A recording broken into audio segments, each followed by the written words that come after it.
আমি কখনো অন্যেরটা দেখে আফসোস করি না, কারণ আমি জানি আমার চাওয়া পাওয়ার থেকে আল্লাহর পরিকল্পনা উত্তম।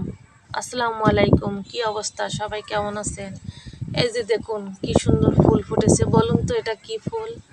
তো এটার নাম আমি এই মুহূর্তে ভুলে গেছি, যার জন্য বলতে পারছি না। তো অনেকগুলো করে ফুল ফোটে একসঙ্গে, এইগুলো ভালো লাগে, অনেকগুলো হয়, অনেক দিন থাকে এই জন্য। আর এটা শীতকালের ফুল এখনও রয়েছে, গাছটা কেটে ফেলাবো, সাথে মেহেদি পাতা গাছ রয়েছে। আর এই দেখুন আরও একটা সুন্দর ফুল গাছ, গোলাপি কালারের ফুল ফোটে। আর এই যে আমার আরেকটা, এটা আছে রান্নাঘরে থাকে, এটা বাইরে নিয়ে আসলাম একটু পানি দেওয়ার জন্য, আর একটু কালারও করব। আর নতুন আরেকটা লাগিয়েছি, দেখুন বাতাসে দড়ি এসে পড়ছে গাছের উপর। কেমন হয়েছে বলুন তো সবাই?